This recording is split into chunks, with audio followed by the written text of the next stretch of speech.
Buenas tardes, de manera más formal.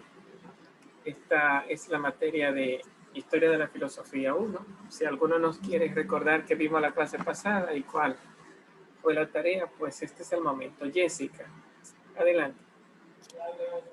Buenas tardes. En la clase pasada hicimos una breve introducción de lo que son los milesios. Usted nos decía que los milesios su nombre era en honor a su principal exponente, que fue Tales de Mileto. Sus seguidores fueron Anaxímenes y Anaximandro. Los milesios, perdón, también fueron llamados los físicos. ¿Qué más? Su escuela se denominó jónica y su principio fundamental fue llamado arjé. Usted también nos comentaba que su principio fundamental, que fue arjé, que significa principio, se comparaba con lo que es el Génesis en la Biblia. Ok. Sí. Hablaba, porque el Génesis hablaba de los principios, ¿verdad? Entonces estábamos haciendo una introducción general de lo que era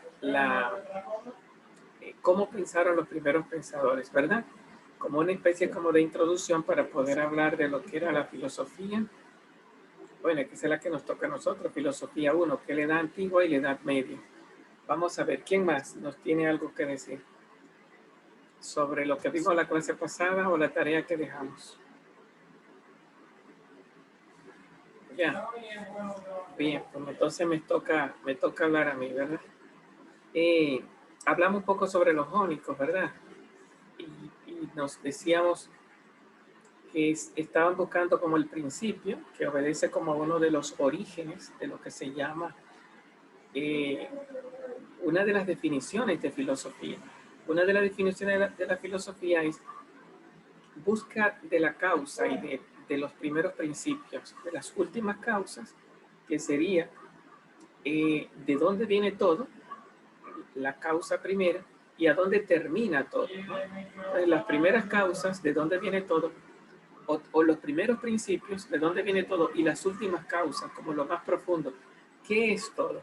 Entonces, para Tales de Mileto, que fue el que comenzó esta aventura, ante un mundo en que todo cambiaba, entonces dijo que todo era agua, además de que el agua cambia de estado, ¿verdad? Cambia de estado líquido a estado gaseoso, pues parecería ser como que en algún momento, dependiendo del clima, el agua es sólido como la tierra, o también puede ser líquido como normalmente lo encontramos, pero si está muy caliente, pues el agua es vapor, se convierte en aire.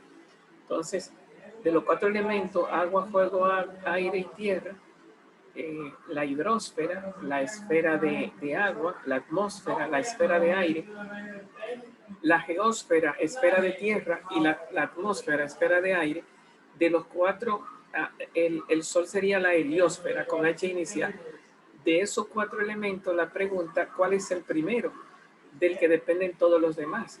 Porque le decía como que en la mentalidad de los griegos estaba la mentalidad de que cuando hablamos de una planta es el compuesto de la tierra que absorbe por las raíces, del agua que respira, el aire que respira por las hojas, el agua que bebe, tú le echas agua, y el sol que transpira.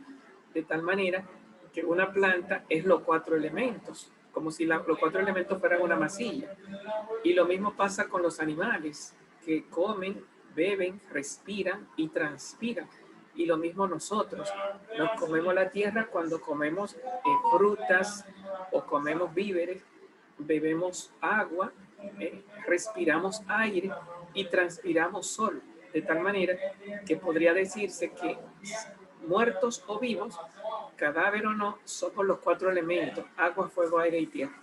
Y es como si todo fuera lo mismo, ¿verdad? Porque cuando una persona muere o un ser se transforma, la materia permanece. Entonces decimos que la materia vendría siendo como una especie de masilla de la que todo sale. Entonces, esa es la pregunta. Sería como, ¿qué es la masilla? Diríamos nosotros. ¿O qué es eso primero que se convierte en todas las cosas? Que decíamos agua, fuego, aire y tierra. Y que dicho por lo menos del agua, del fuego, del aire y de la tierra, que de esos cuatro es lo primero, porque se tenía la mentalidad de que el aire cuando llovía termina transformándose en tierra y la tierra, por la experiencia de los volcanes, termina convirtiéndose en fuego y el fuego, por la experiencia del humo, termina convirtiéndose en aire y el aire, que sería en las nubes, ¿verdad? Por la experiencia de la lluvia, termina convirtiéndose en agua y ese ciclo de que la tierra, el agua, el aire son convertibles uno con otro, llevaba a pensar que había un solo elemento que se convertía en todas las cosas. Entonces la gran pregunta, ¿de qué están hechas todas las cosas? ¿Cuál es el primer elemento de donde todo viene y al que todo llega? La pregunta por las primeras causas y los últimos principios de toda la realidad. Bueno, vieron el problema. El primero que se arriesgó fue Tales, diciendo todo es agua. Todo viene del agua, todo es agua, todo termina en agua. Después viene Anaxímenes, dice, no podemos decir agua, porque el agua es una parte del todo. Si vemos, por ejemplo, el aire no es agua. Si vemos el fuego no es agua. Entonces, no podemos decir agua. Entonces, ¿qué podemos decir? Si decimos aire, caemos en el mismo problema del agua. Si decimos fuego, caemos en el mismo problema del agua. Entonces, Anaximandro se inventó un nuevo nombre, el apeiro, que significa en griego lo indeterminado. El error de Tales para Anaximandro fue que determinó que todo fuera agua y la realidad no se puede determinar. Peras significa en griego determinación y apeiro es indeterminación. ¿Cómo se define el apeiro? Como lo indeterminadamente infinito y lo infinitamente indeterminado. ¿Qué significa infinito? Que está en todos los seres. ¿Y qué significa indeterminado? Que no se sabe lo que es. Y por no tener identidad, así lo explicará Platón más tarde, puede adquirir cualquier identidad, porque si tuviera una, no se transformara en ella, sino que la aportara. Si todo fuera agua, diera su ser agua. Pero como no es agua, lo pierde. ¿Por qué? Porque nunca lo fue. Y adquiere otra cosa que tampoco fue. Y así las cosas van cambiando en identidades que en lo más profundo de sí mismo no tienen. Son ausencia de identidad. Y a eso es lo que se le llama apero. El no saber qué son las cosas porque al final no tienen identidad. Bueno, ante esa problemática llega Anaxímenes y dice, bueno, pero algo hay que pensar, porque si uno piensa que no hay agua, que no es fuego, que no es tierra, que no hay aire, pues entonces nada. Y si uno no tiene nada que pensar, pues entonces uno está como pensando que de la nada viene el ser. Al pensar que se convierte en agua, ¿de dónde viene el agua? Del ápero. ¿Y qué es el ápero? Nada. Pues entonces el agua viene de la nada. ¿Y qué es la tierra? Tierra. ¿Y de dónde viene la tierra? Del ápero. ¿Y qué es el ápero? Nada. Bueno, pues entonces la tierra viene de la nada. Y lo mismo podemos decir del agua, del aire, del fuego. Entonces todo viene de la nada. Anaxímenes, que vino después de Anaximandro, no aceptó que todo viniera del ápero, sino que dijo, hay que pensar en algo que es pensable, algo que tiene identidad. Y dijo, como el aire es más fino que el agua, y cuando tú piensas en aire es como que piensa algo invisible, como que no piensa, pero está pensando en una masa. Entonces él prefirió poner el aire, porque él decía que era más fino, más sutil. Pero tú dices, el aire atmosférico, entonces él ahí se defiende, porque él no quiere caer en la crítica que hizo Anaximandro. Pues entonces el aire es agua, el fuego es agua. No, Anaxímenes no va a decir eso. Anaxímenes dice, no, yo no estoy hablando del aire que respiramos. Entonces él va a diferenciar entre el aire atmosférico, que es el que respiramos, y el aire que él está pensando, ¿verdad? Él le llama el aire primigenio. Entonces, él diferencia entre dos aires. El aire primigenio, de donde vienen todas las cosas, y el aire atmosférico, que es el que respiramos. Entonces comienza a hablar ahí de que ese aire primero se condensa y se refracta. Refracción significa algo así como que se diluye. Entonces, si tú lo entra todo en una pieza pequeña, lo condensa, como que adquiere fuerza y como que se masifica. Pero en la medida que tú le das espacio, como que se expande y como que se debilita la presión y pierde densidad, pierde masificación. Y en ese sentido, habla de rarefacción cuando se condensa, se diluye, y habla de condensación cuando se masifica. Y que de ese movimiento de densidad y de refracción depende que se convierta en agua, en aire, en fuego, en tierra, en aire. Así lo explica Anaxímenes. Bueno, entonces todos estaban de acuerdo en que había una especie como de masa, ¿verdad? Una masa. Uno decía agua, otro decía ápero, otro decía aire. Pero llega Heráclito y dice, hay que pensarlo como número, porque yo no puedo decir lo que es, o sea que vuelve a Anaximandro, pero permanece por lo menos en cantidad. O sea, si se muere un caballo, no es lo mismo que tú quemes un papel, porque si tú quemas un papel, la cantidad de materia que queda es de la cantidad de papel que hay. Claro que si tú sumas muchos papeles, más que 100 caballos, digamos miles y miles de papeles, es posible que la masa que quede de papel quemado sea mayor que la masa que quede de caballo quemado.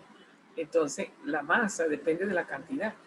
La cantidad, decía Heráclito, es lo que no cambia. No es ni papel ni caballo. ¿Por qué? Porque cuando tú lo quemas cambia, pero la cantidad permanece. Entonces Heráclito dice, no podemos hacer filosofía con la identidad, pero podemos hacer filosofía con la cantidad. Entonces Heráclito comenzó a ver este mundo matemáticamente. Esa mirada que también va a estar en Descartes y va a estar en John Locke, va a estar en los filósofos de la edad moderna, en el nacimiento, con el renacimiento, ese matematicismo, ¿verdad? Ver número en todos. Entonces, Heráclito fue el filósofo, Heráclito, no, Pitágoras. Pitágoras fue el filósofo, el del triángulo de Pitágoras, ¿verdad? El teorema de Pitágoras. Fue el filósofo que abandonó el concepto de aire e introdujo el concepto de número, ¿no? Hay una especie como de Big Bang en Pitágoras, porque dice que antes de la creación del mundo, lo que había era una masa dentro del gran vacío, algo así. El Big Bang es algo parecido, porque para que algo explote dentro del espacio, tiene que haber algo, que se dice que es como una energía, como un cuadrito de energía. Bueno, pero en vez de haber un cuadrito de energía, para Pitágoras lo que había era una masa. Esa masa era el ápero, dentro del gran vacío. Entonces él habla de lo lleno y el vacío. Y dice que la masa respira y produjo lo que se llama el cosmos. Que él le llama como el orden, el número. Y entonces habían tres principios: la masa, el cosmos y el vacío. Cuando vino la gran explosión, que fue que esa esfera perfecta que él le llama el número o le llama el cosmos, respiró lo que estaba afuera. ¿Y qué era lo que estaba afuera? El ápero, la masa. La respiró hacia adentro, pero también respiró el aire. El aire no, el vacío. Entonces vino el Big Bang, la gran explosión. Entonces se formó este mundo para Pitágoras. Y así vemos que este mundo tiene tres cosas: la masa, que es el ápero, todos los cuerpos tienen masa; el número, que son los límites, todos los cuerpos tienen límite, tienen largo, ancho, profundidad, son como triangulares o son circulares. Entonces es un sinnúmero de volúmenes. Normalmente la matemática tiene una forma ¿cómo se llama?, de medirlo, ya sea cúbico o esférico. Cúbico, esférico o piramidal, o pirámide, ¿verdad? Piramidal.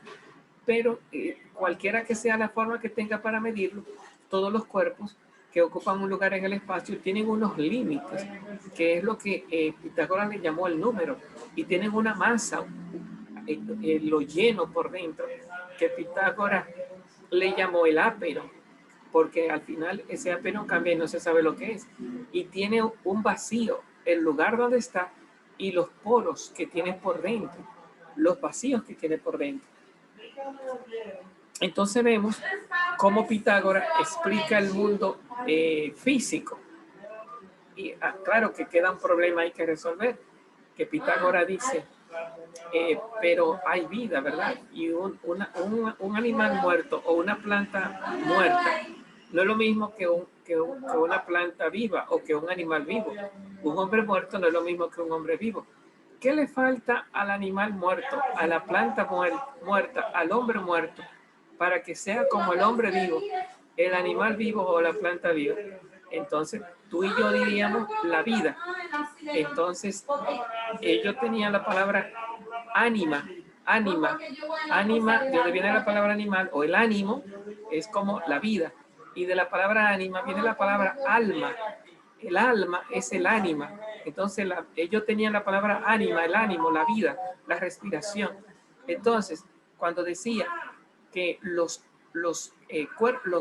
cuerpos vivos tenían alma, entonces, claro, nosotros hoy decimos que solo los seres humanos tienen alma, pero Pitágoras entendía que existía el alma de las plantas, que era la vida, el alma de los animales, que era la vida, y el alma de los seres humanos. Entonces decía que cuando una persona muere o un animal muere, lo que se le va es el alma y se le va para otro mundo, para el mundo del más allá. Entonces habla de un mundo en el cual no existe la materia, pero existe la vida. Fue el primer filósofo que comenzó a hablar de almas, Pitágoras. Bueno, después de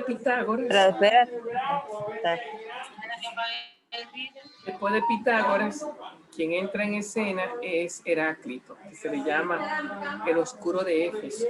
Pitágoras, Heráclito, era un filósofo que vivía solo, y se decía que era misántropo. Misántropo es el que desprecia a la humanidad. Al que ama a la humanidad se le llama filántropo. Un filántropo es amante del ser humano. Y un misántropo, no una misa, ¿verdad? Pero misántropo es el que odia o desprecia a la humanidad.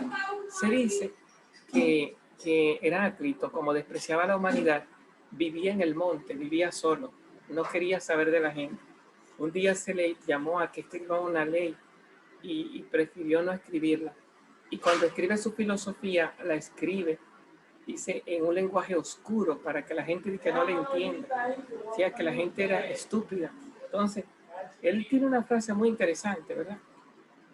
Que él dice, ¿por qué desprecia a la gente? Dice, porque en el normal de los casos la gente es estúpida, tiene como maestro a las chismosas de las casas, ¿no? Y tiene como consejero a los poetas callejeros. O sea, ¿qué significa eso? Que la gente cuando vive pensando, lo que vive diciendo y hablando, lo que todo el mundo dice, ¿no? Entonces dice la chismosa, son la maestra de lo que todo el mundo piensa, lo que todo el mundo vive hablando son chismes. Entonces, y tiene como consejero a los poetas callejeros, o sea que como dijo el poeta, en Grecia se leían muchos las grandes epopeyas, las poesías, etcétera. Sí, Jessica, voy para allá. Entonces, se vivía recordando, como dijo el poeta. Entonces, a Heráclito le dolía eso, que había una filosofía que conocer y que la gente lo que se dedicaba no era a escuchar y a pensar la filosofía, sino a estar chismeando en un lenguaje que de alguna forma no le ayudaba a profundizar en la vida, y recordando lo que dicen los poetas, que tampoco le ayuda a profundizar en la vida. Dime, Jessica.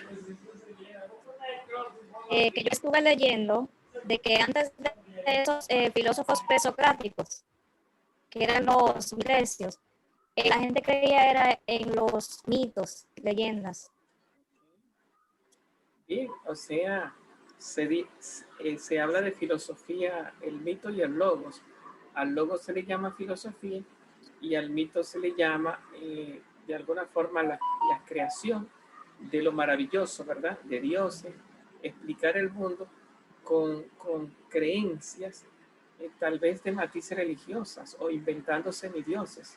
Un poco la idea, ¿verdad? Y que después, en la medida que va entrando la reflexión al mundo, se va saliendo de la mentalidad mítica.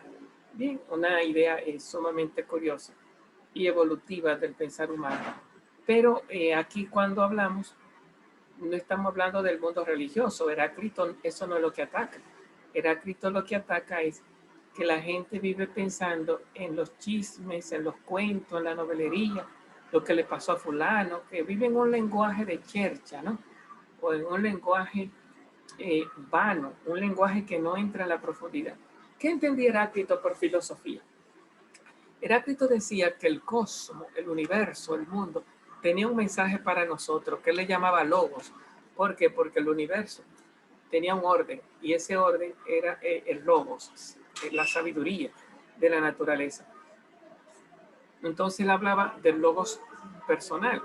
Si yo me dejo educar por la naturaleza, mi logos personal se conecta con el logos natural. Entonces yo puedo conocer lo profundo de la naturaleza.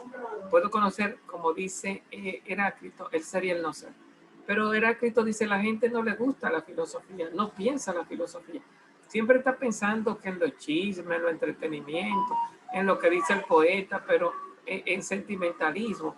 Pero la gente no está pensando en filosofía, ni quiere. Y dice, y si alguna vez alguno conecta con la filosofía, la abandona rápidamente, no se queda pensando filosóficamente. Y es verdad, en gran parte. Entonces dice, ese es el problema. Dice, él no quería a la gente por eso, porque la gente no era profunda, no era sabia, no se conectaba con el ser, sino que lo que quería era hablar de los chismes, de los problemas, que el vecino me está acechando, que aquel se cayó, que aquel se sacó el premio, que se sacó el loto, que mira, que lo que yo tengo un dolorcito de cabeza que no se me quita desde que fulano llegó a la casa. Entonces, es el lenguaje de la gente, no es un lenguaje filosófico. Ese es el problema de Heráclito, que él quiere filosofar y la gente no tiene eso. La gente lo que está es en consumir el pensamiento de los chismes, ¿no? Las chismosas que viven acechándolo todo para contarlo todo. Eso sí le gusta a la gente. Y lo que dicen los poetas, wow, lo que fascina al sentimiento. Eso sí le gusta a la gente. Eso es lo que le ataca. Que no hay profundidad, no hay pensamiento serio, no hay filosofía. Por eso se le llama el oscuro, porque vivió fuera de la gente y despreciando a la gente. Entre las frases más famosas de Heráclito tenemos, nadie se baña dos veces en un mismo río. Dice, todo cambia, todo pasa, todo se muda. Esto era parte de su filosofía, ¿verdad? Cuando el río no solamente cambia el agua, cambia el aire también del río. No es el mismo aire cuando tú entras al río que cuando tú sales del río. Ese aire se fue, esa agua se fue. No solamente cambia el agua y cambia el aire, sino que él entiende también que tú mismo que entraste de una manera y saliste de otra. Saliste más viejo, entraste más joven y saliste más viejo, entraste sucio, saliste limpio. Entonces eres otra persona. Además también de que tú estás cambiando porque tú estás creciendo o envejeciendo. También las plantas que tú estás viendo en el río no son las mismas, porque no solamente cambian de hoja, cambian de pájaros, cambian de viento, cambian, sino que también esas plantas son más viejas, o van creciendo o van envejeciendo. Y eso que vemos de las plantas pasa con las piedras, aunque pase un proceso más lento. De tal manera que Heráclito dice, no hay nada que permanezca siendo lo mismo. Todo está cambiando. Cuando tú entraste, tú eras uno, y cuando saliste, el mundo y tú eran otro. De tal manera que nadie se baña dos veces en el mismo río, ni siquiera la misma persona se baña, es la misma que sale. Bueno, entonces todo está cambiando. El río es el universo. El río es todas las cosas. El río soy yo. El río es la vida. Todo cambia, todo fluye. Así se llama su frase. Panta rey, todo fluye, todo cambia. Su frase más famosa, nadie se baña dos veces en el mismo río. Otra frase famosa de Heráclito, la guerra es el padre de todo. La guerra es el padre de todo. O sea, todo está en conflicto, pero del conflicto, según él, viene el equilibrio, porque si no hubiera conflicto, lucha, tensiones, no se pusiera orden. Y si no se pone orden, no se llega al equilibrio. Entonces, debajo de su filosofía está eso de que el ser humano es una intensidad, es una guerra, es una persona, nadie de nosotros está tranquilo y en paz, de que soy feliz, puedo dormir en paz, puedo estar tranquilo. No, no, la vida es un desafío constante. Aunque no estemos en guerra, ni te estén persiguiendo, ni que con un machete atrás o con una pistola para matarte, por más tranquilo que tú estés en guerra, no te puedes quedar acostado, tienes que levantarte. Y es obligado, no es si tú quieres. Tienes que buscar comer y es obligado, no es si tú quieres. Tienes que buscar bañarte y es obligado, no es si tú quieres. Tienes que lavar, tienes que fregar, tienes que arreglar la casa. Y no es de que, si yo quiero, no, es obligado. ¿Por qué? Porque si no haces, si no vive la guerra, el enemigo te gana. El sucio, el hambre, la enfermedad, la muerte. El enemigo te mata. Entonces, tú tienes que estar peleando, peleando para vivir, peleando para reír, peleando para estar limpio, peleando para saludar, peleando para crecer, peleando para estudiar. Entonces, la vida es eso para Heráclito, un ir cambiando, un ir peleando, un desafío constante. Y tú vas logrando estabilizarte si eres un guerrero, si dejas de pelear y te tumba, pasa como el río cuando deja de correr. Las aguas comienzan a pudrirse y se convierte en una fuente de daño para el campo. Lo que deja de vivir se muere y se pudre.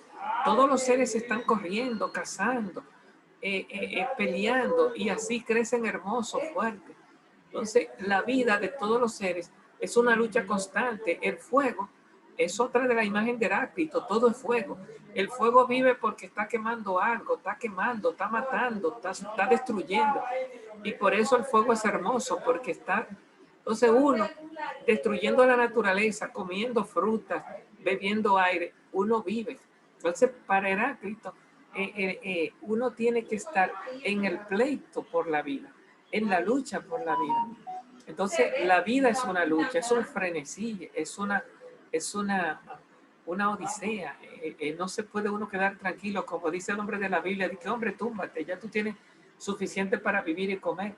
El ángel vino por la noche, tonto, esta noche te van a pedir la vida. Cuando tú dejas de luchar, ya te mueres. Entonces no se puede uno de que descansar. A los muertos que descansen en paz, pero mientras tú estás vivo, tú estás siendo desafiado psicológicamente, mentalmente. Tu paz, hay alguien que le está siempre fueteando. Tu tranquilidad la están molestando. Entonces, tiene que estar constantemente resolviendo el problema de vivir.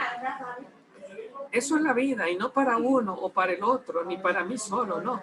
Para todo el mundo, la vida es un constante desafío, un constante enfrentar problemas, un constante resolver problemas. Por eso entiende que el equilibrio viene de la guerra, ¿no? La guerra es el padre de todo, ¿no? La guerra es el padre de todo. Eso son frases de Heráclito. Y el logos, el orden, es un fruto de un luchador, ¿no? El equilibrio es el fruto de la guerra, de los procesos, de tensiones, ¿no? Y de ese movimiento sin límite, de ese batallar sin límite. Hay una frase de los marxistas: si quieres la paz, prepárate para la guerra. La paz es el fruto de la guerra, en este pensamiento de Heráclito. Entonces, no estamos hablando de la paz de los muertos, estamos hablando de la paz de los vivos, ¿no? La lucha constante. Quien quiere moño bonito, dice nuestra gente, aguanta jalones. Entonces, el que quiere comer bueno, hay que cocinar, y mientras más buena la comida, más trabajo da hacerla. Si quiere casa limpia y agradable, hay que fajarse a limpiarla. Si quiere ropa linda y planchada, hay que fajarse a lavarla y a plancharla. Y mientras más lúcido está una persona, más trabajoso es el proceso. De tal manera que todo tiene su precio, nada es gratis en esta vida. Antes de la conquista está la guerra. Entonces, eso es lo que dice Heráclito. La vida es ardua, la vida es una lucha constante. Bueno, visto así de forma maltratada, rápida, a Heráclito, a Pitágoras. Es bueno que ustedes lo lean y vuelvan sobre este video. Creo que los entienden más fácil oyéndome a mí que leyéndolo en el libro, pero es bueno que lo lean y me oigan y hagan las dos cosas, la comparación. Lo que dice el libro, lo que dice el profesor Martín, para que vayan entrando un poquito en estos filósofos, ya que esto forma parte de la carrera de ustedes. Ya para la próxima clase, entramos con los sofistas y Heráclito. Los sofistas y Heráclito para la próxima clase. Bueno, pues nada, nos quedan 1 minuto de clase. Yo no le voy a responder preguntas porque el tiempo se nos terminó, pero si alguno tiene una pregunta, pues usted me la escribe, ¿no? Me la manda para después entonces respondérsela vía WhatsApp o por otra vía. Recuerden buscar esta clase en su WhatsApp, en el grupo de WhatsApp que tenemos. Pues nada, nos vemos si Dios quiere la próxima semana. Adiós. Bye.